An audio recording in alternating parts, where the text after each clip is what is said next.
Welcome to Detroit. Doesn't matter if you have one ass cheek and three toes. I will beat your ass. You can drown them.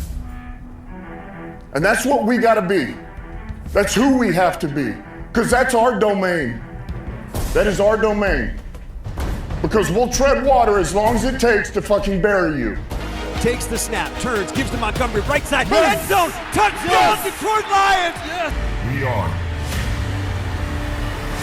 driven by Detroit. Hello, Detroit Lions friends, fans, and family members. Welcome on back to yet another episode of MCM Motor City Mania. I'm your host, David T. Pike, and as always, we're diving on in. So, folks, obviously we know that when it comes to the Detroit Lions, they have a litany of superstar players. If we want to be entirely honest, they probably got the most assembled superstars on one team in the entirety of the league. And the one thing about we know with superstars is that superstars typically play at ridiculously high levels for the most part week in and week out. That's why they're called superstars. However, every so often, superstars will have a game where they don't meet a standard that they're used to having, and, they're just kind of off a little bit. And the thing about it with superstars is that some superstars are able to jump back relatively quickly. Others, it might take them a couple of games. But when it comes to the Lions and our superstars, they usually bounce back within a game. And what makes our superstars is their ability to do this, to bounce back from a less than stellar game with resounding ability. And I believe that one of the best superstars that the Lions have is primed for a big game after the Lions come out of their bye week, and that's the game obviously that we have against the Vikings that's coming up. And the superstar that I'm referring to is Jared Goff. Now, let's understand something here. Goff did not exactly have a terrible game against the Buccaneers. He, however, didn't have a good one either. It was kind of like, it was an average game. Let's just be honest with ourselves. And that, when it comes to Goff, and I would say for most NFL fans, it doesn't match to the standards that he himself has or to the standards that the offense has as a whole. But, like I said, the great thing about the Lions offense, and Goff in particular, is they respond in full force after having said game that doesn't meet their standards more often than not. And I believe that they're going to have a bounce-back game as far as a total offense in the game that they're about to play after their bye against the Vikings. Let me show you exactly what I mean here. When you take a look at Jared Goff over the last couple of years, let's go back to 2023 and move kind of forward from there. In 2023, Jared Goff had 3 instances, really, where he didn't exactly have a really good game, but then he followed it up with a really great game, a bounce-back game where he gave a tip-top performance. The games that he didn't have the best games against, the games that he didn't have the best performances for were weeks 11 and 14 when we played against the Bears, and then week 17 when we played against the Cowboys. That was in 2023, those 3 games. If you take a look at the games that followed right after those games, and you take a look at Goff's performances, this is the type of numbers that Goff put up in those performances. In the bounce-back games that I'm referring to from 2023, Jared Goff was 76 of 110 for 69.1 completion percentage rate, 930 yards, 8.5 an average a throw, 9 passing touchdowns for 8.2 touchdown pass rate per throw, 0 interceptions, which obviously means zero interception rate per throw, 122.2 passer rating, and had 2 wins and 1 loss in those games. Okay, that's your baseline. That's what you've got from the very first year.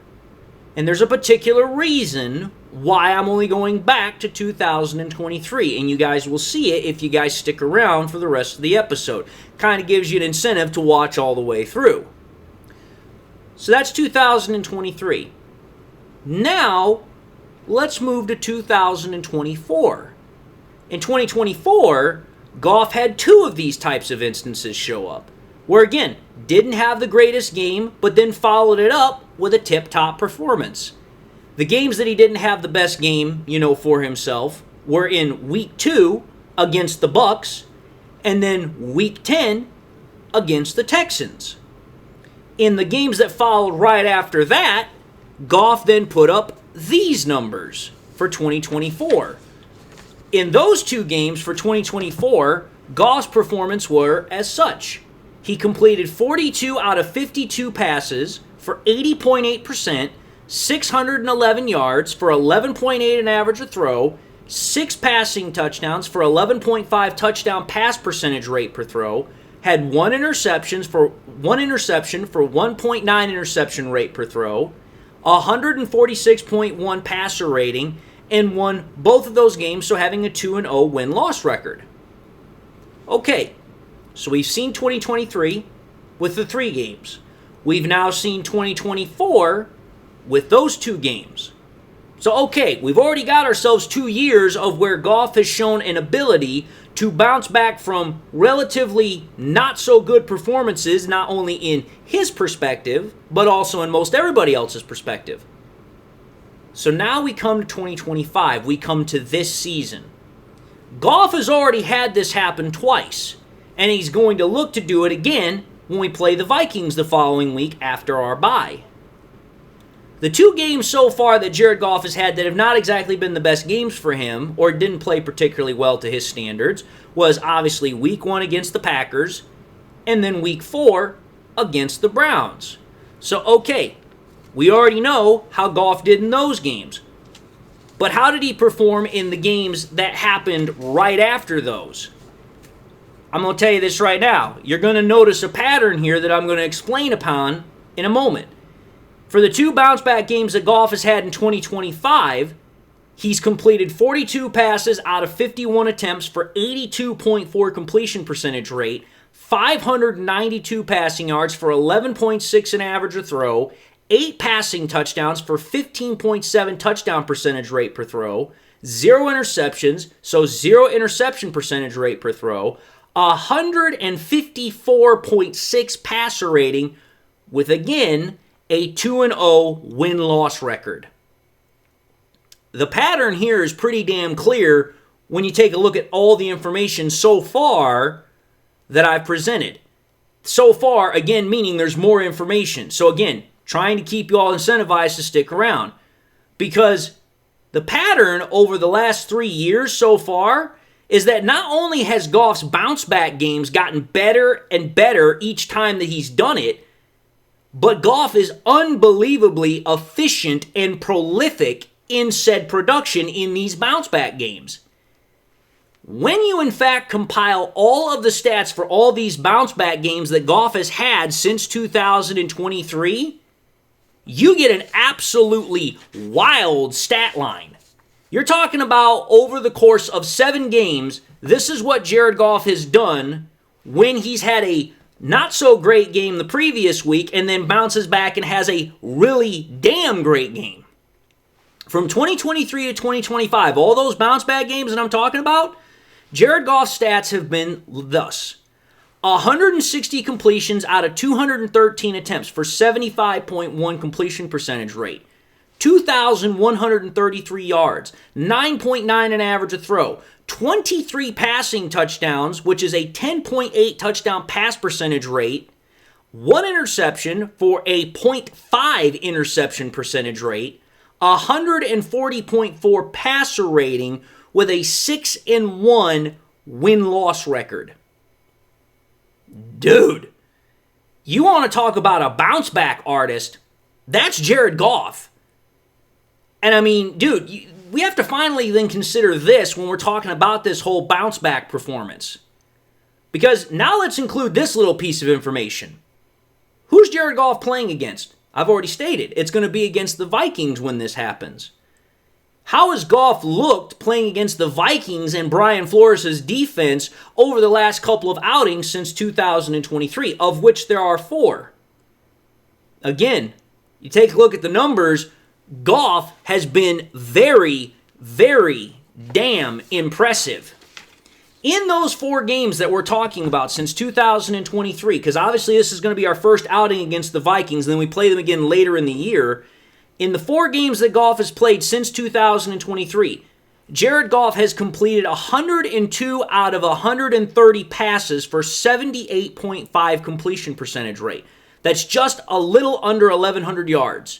8.4 an average a throw, 6 passing touchdowns for a 4.6 touchdown percentage rate, 2 interceptions for a 1.5 interception percentage rate, 110.5 passer rating, with a 4-0 win-loss record. Okay there. That's impressive for a number of reasons. Number one, we know how damn hard it is to prepare for Brian Flores' defense. His defense is one of the most difficult to prepare against for. He brings a lot of different looks, a lot of different blitz packages. It's very hard for a quarterback to do very well against his defense. But yet, Goff, over the last 4 outings, he has a 3-to-1 touchdown interception ratio. He has 110 plus passer rating, almost an 80% completion percentage rate, and has almost 1,100 passing yards, and more importantly, has won 4 straight times in a row. That, I think, is a really damn big piece of information, especially considering the fact that the Lions are going to be at home. And when the Lions are at home, they are a completely different beast. We already saw partly what they could do on defense Monday night against the Bucs. But let's also remember something here. The Lions' best home game thus far this season was when we played against the Bears, and we absolutely trounced them 52-21. And so far, that's been Goff's best game of the year, which also was against a division rival. So needless to say, Jared Goff is set up for a potentially massive bounce-back game, especially when you consider the fact that, number one, we're on a bye week, which means, okay, you get extra time to rest, you get extra time to, recuperate, but you also get extra time to prepare. You get a chance to watch more film. You get a chance to understand what the defense is going to want to do against you. You can also prepare your offense to exploit different things that defense is trying to do against you. You have to think about it. If I recall correctly, this is the first time that the Lions are going to have an extra week to prepare against Brian Flores' defense going into a game against the Vikings. And again, we're at home. So there's a lot of things that are really in the Lions' favor here, and especially in Goff's favor, to have a really damn big game against the Vikings defense. But what makes it even more impressive of a thought for Jared Goff in this Lions offense is consider where the Vikings defense is, especially after they just got manhandled by, Justin Herbert and the Chargers defense on Thursday night. Right now, the Vikings pass defense, their passer rating against quarterbacks is at a 104. That's 26th ranked in the NFL. They've given up 11 passing touchdowns to the quarterbacks that they've played, to only 3 interceptions. Those 11 passing touchdowns are tied for 16th. And the completion percentage rate they've given up to quarterbacks is at an astounding 68.3%, which is 23rd. So let's understand something here. The Lions are getting an extra week to prepare, an extra week to rest. They're going to be playing at home. Jared Goff has a history of absolutely immaculate performances after having a less than stellar performance the week prior. And on top of that, Jared Goff has an impressive record playing against the Vikings in general over the last 2 years or 4 games, however you want to quantify it. I mean, I don't have to be a mathematician here, but it's like at home, on a bye, Vikings just got their asses handed to them by the Chargers. I mean, and then Jared Goff is probably the best bounce-back player in terms of quarterbacks in the NFL. I mean, you've got everything set up for the Detroit Lions to just absolutely massacre the freaking Vikings by Jared Goff on freaking Sunday afternoon, literally a week and a half from now. That's the way I look at it. Or, sorry, not a week and a half, a week from now. That is what I'm looking at when it comes to this particular option for Jared Goff and this Lions offense. And let's understand something here. This is also still including all the other things that we've got going for us on offense, which is, Jahmyr Gibbs, Amon-Ra St. Brown, Sam Laporta, Jamison Williams, Isaac Tesla, David Montgomery. I mean, these are all other guys that, because of how our offense plays, typically when we have a less than stellar performance as a total offense, we can come back and have a great performance overall for everybody. And understand exactly why I'm saying that. The Lions' offense, for the most part, was okay in that game against the Buccaneers. But everybody knows that the Lions could have easily doubled what they put up on the scoreboard. They only scored 24 points. They should have easily put up high 40s, low 50s against the Bucs. The only reason that we didn't is because our offense kept shooting itself in the foot and was not able to get going in certain positions. That's why I said a long time ago when I was talking more about the Bucs, our defense was what won that game. I believe that the offense is going to have a much larger role in being able to win this game, and I believe it's going to come off of Jared Goff having a really stellar performance because that's what he does. Hey, you know what? Didn't have the best game the week prior? Now I'm going to come out and I'm going to have a really damn good game, and now you get extra time to prepare. And on top of that, you're at home, and you're playing against an opponent you're very familiar with. Everything points in that direction. So you do with that information what you will, folks. But anyway, just wanted to make this episode. So having said that, I'm going to end it and say thank you all for watching yet another episode of MCM Motor City Mania. If you like what you saw, by all means, I highly encourage you all to watch the next episode. Also, if you like the content, I hope to gain your subscription. Having said that, if you did subscribe in the past and forgot to do so at the time, or just subscribed and not yet had a chance to do so, I want to encourage y'all, make sure you hit that bell notification icon so you guys never miss any more content that I push out. Hope y'all are doing well and got something in your life that makes you happy, makes you smile. God bless, my friends, and until the next time we meet, I'll see you all in the next episode.